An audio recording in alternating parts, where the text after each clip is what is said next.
السلام عليكم ورحمة الله وبركاته. الحمد لله رب العالمين والعاقبة للمتقين والصلاة والسلام على سيد الأنبياء والمرسلين وآله وصحبه ومن تبعهم بإحسان إلى يوم الدين. أما بعد. கணியத்துக்கு எல்லாம் வல்ல அல்லாஹ் நல்லடியார்களே, பிரார்த்தனை சகோதரர்களே, சகோதரிகளே, தாய்மார்களே, மறுமை நாள் சம்பந்தமான விஷயங்களை நாம் தொடராக பார்த்திருக்கிறோம். நேற்றைய தினம் மனிதன் மரணித்ததற்கு பின்பாக அடக்கம் செய்யப்படுகிறார், மண்ணோடு மண்ணாக ஆகி விடுகிறார். இந்த மனிதனை மீண்டும் அல்லாஹ் சுப்ஹானஹு வ தஆலா எப்படி எழுப்புவார் என்ற கேள்வி, சந்தேகம் ஒவ்வொரு நபிமார்களிடத்திலும் அந்தந்த காலகட்டத்தில் வாழ்ந்த மக்கள் கேட்கத்தான் செய்தார்கள். அதற்கு அல்லாஹ் சுப்ஹானஹு வ தஆலா பதில் சொல்லியிருக்கிறார். கண்டிப்பாக இந்த மறுமை நாள் என்பது நடந்தே தீரும். அதை யாரும் என்ன செய்ய முடியாதுன்னா தடுக்க முடியாது. வந்தே தீரும் என்று அல்லாஹ் சுப்ஹானஹு வ தஆலா சொல்லிவிட்டு, இந்த இறந்து போன மனிதனை மண்ணோடு மண்ணாக ஆகிவிட்ட மனுஷனை மீண்டும் எழுப்புறது ரொம்ப சிரமமான காரியம் இல்லை. ஏன்னா அவனை முதலாக படைத்தது நான் தான். அல்ல என்ன படைச்சிருக்காங்க, என்ன மாதிரி ஒருத்தர் நல்லா பார்த்து காப்பி அடிச்சு எல்லாம் படைச்சானா? அப்படி இல்லை, அவனாகவே தான் படைத்திருக்கிறான். ஒவ்வொருத்தரும் ஒவ்வொரு தோற்றத்தில் இருக்கும். யாருடைய மூக்கு இன்னொருத்தருடைய மூக்குக்கு ஒத்து போகல, யாருடைய கண் பார்வை இன்னொருத்தருடைய கண் பார்வைக்கு ஒத்து போகல, யாருடைய கைவிரல் ரேகை இன்னொருத்தருடைய கைவிரல் ரேகைக்கு ஒத்து போகல. அப்படி அல்லாஹ் சுப்ஹானஹு வ தஆலா வித்தியாசமாக படைப்பதற்கு சக்தி படைத்த அவனினால் மீண்டும் இந்த மனுஷனை அழிச்சிட்டு மீண்டும் எழுப்புறது என்ன கிடையாது, பெரிய சிரமமான காரியம் இல்லை. யார் இந்த எழுப்புகளை முதலில் படைத்தாலோ அவனே என்ன செய்வான், இவர்களை மீட்டு எழுப்புவான் என்று அல்லாஹ் சுப்ஹானஹு வ தஆலா சொல்லி காட்டுகிறார். அப்ப இதெல்லாம் அல்லாஹ்வுக்கு ஈஸி. முன்னொரு காலத்தில் ஸல்லல்லாஹு அலைஹி வஸல்லம் செய்தி சொல்லி காட்டுறாங்க. ஒரு மனுஷன் தன் வாழ்நாளில் நல்லதே செய்யல, பூரா தப்பா பண்ணியிருக்காங்க. கடைசியில மௌத் நேரத்தில் அவருக்கு ஒரு பயம் வந்துருச்சு. இந்த அசன் பார்க்கலாம் சொல்றது மாதிரி, ஒருவேளை அல்லாஹ் ஒன்று இருந்து மறுமையில் ஒன்று இருந்து நம்மளை நாளைக்கு அல்லாஹ் எழுப்பிட்டான்னா நம்ம நரகத்துக்கு போறது மாதிரி ஆயிடுமே அப்படிங்கிற பயம் ஏற்பட்டு தன்னுடைய பிள்ளைகளை கூப்பிட்டு சொல்றான், இது மாதிரி நான் வாழ்நாள என்ன நல்லது செய்யல, என்னை என்ன பண்ணிருங்க, நான் இறந்துட்டேன்னா என்னை எரிச்சுட்டு பாதி சாம்பலை கடல்ல கலக்கி விட்டுருங்க, பாதி சாம்பலை காட்டுல ஊற்றி விட்டு, அப்பதான் என்ன செய்வான், அல்லா எனக்கு எழுப்ப முடியாது, நான் தப்பிச்சுக்க முடியும் அப்படின்னு அவன் ஒரு யோசனை பண்ணி அவன் ஒரு திட்டம் போட்டு என்ன செய்யறான்னா இப்படி பிள்ளைகளுக்கு சொல்லிட்டார். நபி ஸல்லல்லாஹு அலைஹி வஸல்லம் அவர்கள் இதை சொல்லி காட்டுகிறார்கள், இப்படி நடந்தது என்று சொல்லி காட்டுகிறார்கள். நாம நம்ம பாஷையில சொல்லி காட்டுறாங்க ஹதீஸை. அப்ப உடனே பிள்ளைகள் எல்லாம் என்ன செய்யறாங்க அப்படின்னா, அவர் இறந்ததுக்கு பின்னாடி அவர் சொன்னது மாதிரியே அவரை எரிச்சு சாம்பல் எல்லாம் எடுத்து பாதியை கடல்லையும் பாதியை காத்திரையும் ஊற்றி விட்டாங்க. அல்லாஹ்வுக்கு என்ன பெரிய விஷயமா, காற்றுக்கு எல்லாம் கட்டளையை தாண்டி சோகமா இருந்தார். காற்றை ஒன்று எங்க இருக்கா அதுக்கப்புறம் ஒன்று விட்டுருந்தான். கடலுக்கு சொன்ன ஒன்று எங்க இருக்கா அதுக்கப்புறம் ஒன்று விட்டுருந்தான். ரெண்டையும் கொண்டு மனுஷனை உண்டாகிறார்.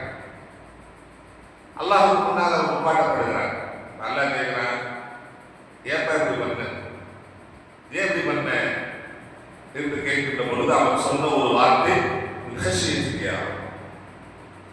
உன்னை நினைச்சு பயந்தேன், என் வாழ்நாள் நான் தப்பே, நான் நல்லதே பண்ணல, தப்பு தான் பண்ணேன், எனக்கு மௌதாக நினைத்து எனக்கு பயம் வந்துருச்சு, உன்னை பற்றி பயம் வந்து விட்டது, நீ இருப்பின நரகத்தில் போட்டுருவ, அந்த நரகத்துல நம்மளால தாங்க முடியாது, நான் அதுக்காகத்தான் இவ்வாறு செய்ய சொன்னேன், ஒரு பயத்தினால் தான் இவ்வாறு செய்ய சொன்னேன் என்று சொன்ன உடனே அல்லாஹ் சுப்ஹானஹு வ தஆலா சொன்னானா, அந்த ஒரு பயத்தை நான் உனக்கு பொருந்தி கொள்கிறேன். அவன் இருக்கேன்னு நினைச்சு எனக்கு நீ பயந்தே இல்லை, அந்த பயத்தை உனக்கு நான் பொருந்தி கொள்கிறேன், உனக்கு என்ன செய்ய உபாதம் பண்ணுகிறேன் சொல்றதுக்கு போன அல்லாஹ் சுப்ஹானஹு வ தஆலா அவனை அனுப்புவான் என்று ஸல்லல்லாஹு அலைஹி வஸல்லம் சொல்லி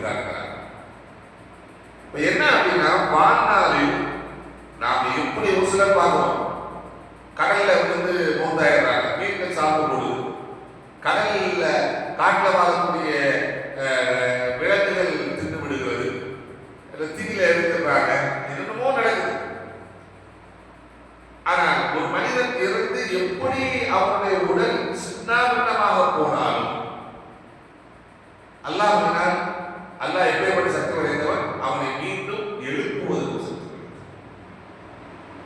இன்னைக்கு தராவிஹ் தொழுகையில ஓதிய அந்த சூரத்துல் கியாமால அல்லாஹ் சொல்றான், லா உக்ஸிமு பியௌமில் கியாமா, எந்த கியாமத் நாளை நீங்கள் மறுக்கிறீர்களோ அந்த கியாமத் நாளின் மீது சத்தியமாக, வலா உக்ஸிமு பின்னஃப்ஸில் லவ்வாமா, அந்த கியாமத் நாள் வந்த உடனே எந்த ஆத்மாக்கள் எல்லாம் தங்களை தாங்களே பழித்துக் கொள்ளுமோ அந்த ஆத்மாக்களின் மீது சத்தியமாக,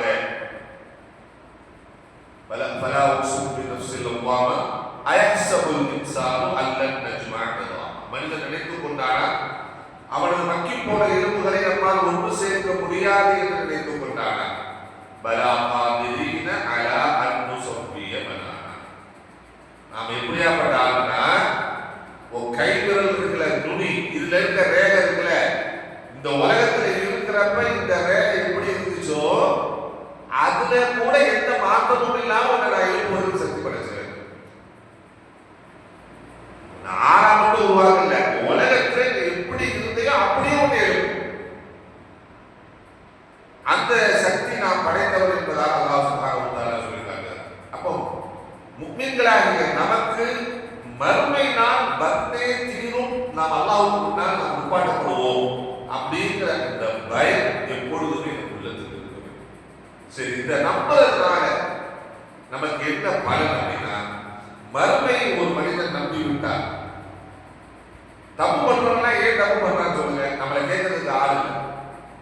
பதவியில் இருக்கிறவங்க பெரிய அதுல பதவியில் இருக்கிறவங்க ஏன் தப்பு பண்றா, என்ன வந்தா நம்ம பாத்துக்கலாம்ப்பா, ஜெயில போட்டாலும் பாத்துக்கலாம், எதுல போட்டாலும் பாத்துக்கலாம், லஞ்சத்தை கொடுத்து வெளியே வந்துடலாம், நம்ம கேட்கறதுக்கு யார் இருக்கா, அந்த தெனாவட்டு.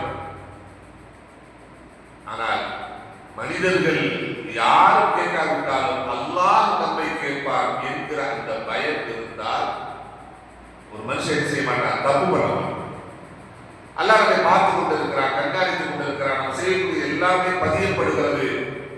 எனவே அல்லாஹ் தப்பிச்சுக்க முடியாது என்கிற இந்த உணர்வு, இந்த நம்பிக்கை நமக்கு ஆழமா இருந்துச்சுன்னா சின்ன தவறும் பெரிய தவறுகளும் நாம் என்ன செய்ய மாட்டோம். ஒருவே தவறு செய்து விட்டாலும் கூட, மனுஷனுடைய இயல்பு தவறு செய்து விட்டாலும் கூட அதற்காக அல்லாஹ்விடத்தில் பாவ மன்னிப்பு தேடுகிற அந்த பழக்கம் நம்மிடத்துல வந்துடும். மீண்டும் அந்த பாவத்தை செய்ய மாட்டோம், பண்ண மாட்டோம்.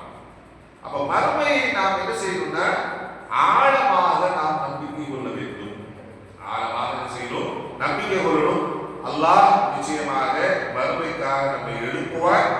எழுப்பி நமக்கு என்ன செய்வார், நம்மிடத்துல கேள்வி எனக்கு கேட்பார். நம்முடைய அமல்கள் சரியாக இருந்தால் நமக்கு சொர்க்கம் கிடைக்கும், இல்லாவிட்டால் அல்லாஹ் சுப்ஹானஹு வ தஆலா நம்மை நரகத்தில் என்ன செஞ்சிருவான், போட்டுருவாங்கிற அந்த பயம், அந்த உணர்வு நம்முடைய உள்ளத்தில் எப்பொழுதும் இருக்கணும். சின்ன குழந்தைகளுக்கு கூட அவர்களுக்கு என்ன செய்யணும்னா எதை சொல்லி பயம் கொடுக்கணும். பாத்தியாட்ட சொல்லிடுவேண்டா, எச்சப்ட சொல்லிடுவேண்டா, இந்த பயம் இல்லை.